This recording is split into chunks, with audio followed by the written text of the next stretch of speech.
हम में से बहुत लोगों ने कभी ना कभी देर रात कैब बुक की होगी, है ना? पूरी तरह टेक्नोलॉजी पर भरोसा करके कि हम सेफ घर पहुंच जाएंगे। तो आज हम एक ऐसी ही शहरी कहानी को समझने की कोशिश करेंगे जो हमारी इसी मॉडर्न आदत पर बने डर को कुरेदती है। तो चलिए सीधे कहानी में उतरते हैं। हम बात कर रहे हैं सुबह 3:33 वाली उस कहानी की जो एक आम सी कैब राइड को एक ऐसे भयानक सफर में बदल देती है जहाँ इंसान अपने वजूद पर ही सवाल करने लगता है। देखिए, एक अच्छी हॉरर कहानी की यही तो पहचान है। वो हमेशा किसी नॉर्मल सी जानी पहचानी चीज से शुरू होती है। इस कहानी में वो नॉर्मल चीज है निशा, जो देर रात की शिफ्ट के बाद थकी हुई है और बस घर पहुंचना चाहती है। और यहीं से चीजें गड़बड़ होनी शुरू होती हैं। जो उम्मीदें थीं वो एक एक करके टूटने लगती हैं। राइड हेलिंग ऐप की सेफ्टी का भरोसा एक अजीब इत्तेफाक में बदल जाता है। लगातार तीसरी रात वही ड्राइवर महेश पाटिल। इस कहानी में डर की शुरुआत होती है टेक्नोलॉजी के फेल होने से। वही टेक्नोलॉजी जिस पर निशा अपनी सेफ्टी और रास्ते के लिए पूरी तरह डिपेंडेंट थी।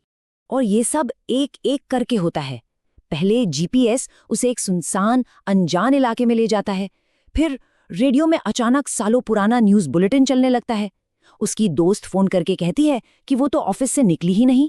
और आखिर में फोन की बैटरी डेड हो जाती है। बाहरी दुनिया से उसका कनेक्शन पूरी तरह टूट जाता है। वो अकेली पड़ जाती है। अब जब उसे बचाने वाले सारे डिजिटल रास्ते बंद हो गए तो निशा का दिमाग ही उसके साथ खेल खेलने लगता है। डर अब बाहर की दुनिया से निकलकर उसके अंदर समा जाता है।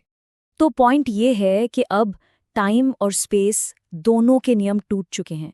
ये जो गड़बड़ियां हो रही हैं वो सिर्फ डराने के लिए नहीं है। ये कहानी का वो तरीका है जिससे निशा और हम सब जो भी इस कहानी को सुन रहे हैं, हमारी नॉर्मल दुनिया का यकीन पूरी तरह से हिल जाए। और इसी पॉइंट पर कहानी एक सिंपल किडनैपिंग थ्रिलर से हटकर कुछ अलौकिक बन जाती है जब ड्राइवर महेश आखिरकार अपनी चुप्पी तोड़ता है। और फिर वो राज खुलता है जो रोंगटे खड़े कर देता है। महेश एक भूत है जो एक ही दर्दनाक लूप में फंसा हुआ है। लेकिन कहानी का सबसे बड़ा डर ये नहीं है। कहानी यहीं पर एक बहुत ही स्मार्ट ट्विस्ट लेती है। जब निशा शीशे में अपनी गर्दन पर खून की एक पतली लकीर देखती है तो उसे एक और भी खौफनाक ख्याल का सामना करना पड़ता है। तो अब सिचुएशन ये है, असली खौफ ये नहीं कि ड्राइवर भूत है। असली खौफ तो इस बात का है कि निशा का भी शायद वही हश्र हो सकता है, कि वो भी उसी दर्दनाक कभी न खत्म होने वाले लूप में फंस चुकी है। एक पल को तो ऐसा लगता है कि चलो सब ठीक हो गया। निशा अपने ऑफिस के बाहर एक बेंच पर जागती है। शायद ये सब बस एक बुरा सपना था, या शायद नहीं। ये कहानी हॉरर में एक मॉडर्न कॉन्सेप्ट लाती है, डिजिटल घोस्ट का।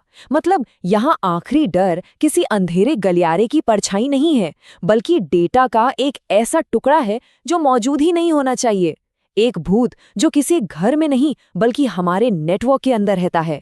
जब उसकी दोस्त बताती है कि कैब तो कैंसिल हो गई थी और वो तो बेंच पर सो रही थी, निशा अपना फोन चेक करती है।